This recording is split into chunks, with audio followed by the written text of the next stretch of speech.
ఓం నమో వెంకటేశాయ. వినా వెంకటేశం ననాథో ననాథ సదా వెంకటేశం స్మరామి స్మరామి. హరే వెంకటేశ ప్రసీద ప్రసీద ప్రియం వెంకటేశ ప్రయచ్చ ప్రయచ్చ. అహం దూరతస్తే పదాంభోజయుగ్మ ప్రణామే చ యాగత్య సేవాం కరోమి. సకృత్సేవయా నిత్య సేవా ఫలం త్వం ప్రయచ్చ ప్రయచ్చ ప్రభో వెంకటేశ. ఓం నమో వెంకటేశాయ. ఈరోజు మనము ఈ యొక్క 2024 జనవరి 1వ తారీఖు నుంచి 31 డిసెంబర్ 2024 వరకు ద్వాదశ రాశి ఫలితాలను గురించి తెలుసుకుందాం. ఈ సంవత్సరం కూడా అందరికీ కూడా బాగా కలిసొచ్చి అందరూ కూడా సుఖ సంతోషాలతో ఉండాలని కోరుకుంటూ ముందుగా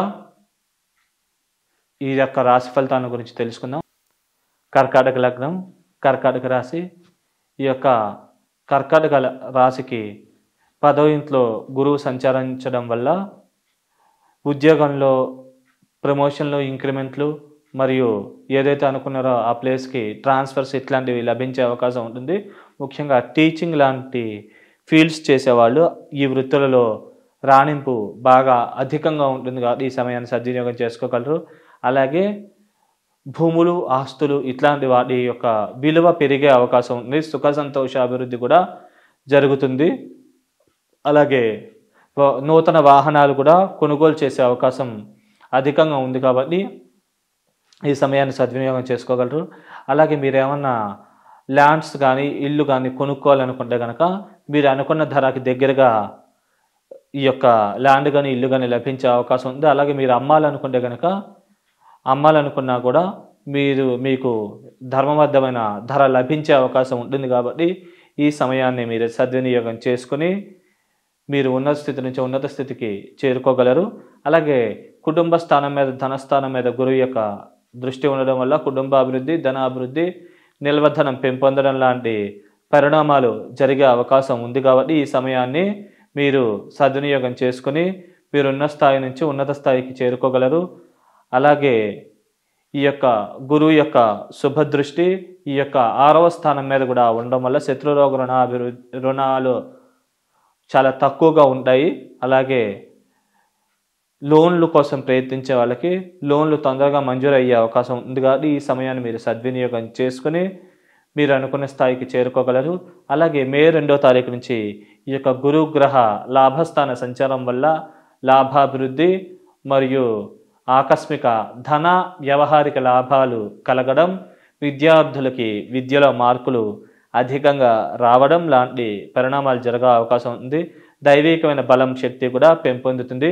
అలాగే 3వ స్థానాన్ని ఈ యొక్క గురువు చూడడం వల్ల ఈ యొక్క కమ్యూనికేషన్ స్కిల్స్ మరియు సభలలో బాగా ప్రసంగించగలగడం లాంటి పరిణామాలు జరిగే అవకాశం ఉంది. సోదరి వర్గీయుల సహాయ సహకారాలు కూడా బాగా లభించే అవకాశం ఉంటుంది. అలాగే వివాహ ప్రయత్నాలు చేసే వాళ్ళకు కూడా వివాహం పరంగా వరుడైతే వధువు, వధువైతే వరుడు ఇట్లా లభించే అవకాశం ఉంటుంది కాబట్టి ఈ సమయాన్ని మీరు సద్వినియోగం చేసుకుని మీరున్న స్థితి నుంచి ఉన్నత స్థితికి చేరుకోగలరు.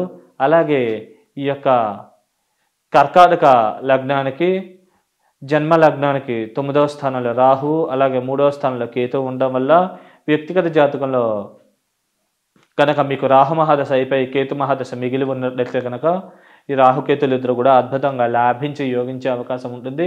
మంచి శుభకరమైన పరిణామాలనే కలగజేసే అవకాశం ఉంటుంది కాబట్టి ఈ సమయాన్ని సద్వినియోగం చేసుకోగలరు.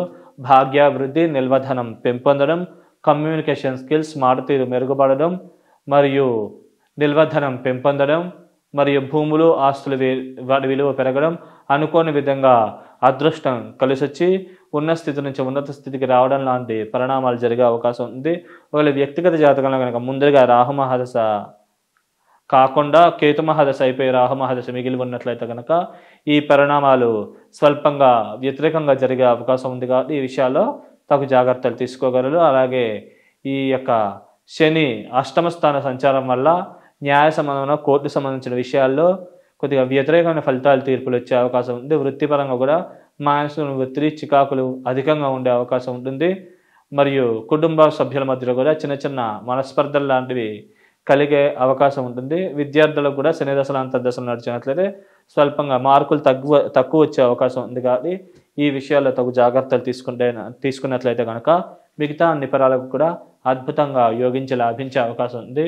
ఒకవేళ వ్యక్తిగత జాతకంలో కనుక శని దశ, శుక్రదశ, బుధ దశ ముందుగా అయిపోయినట్లయితే కనుక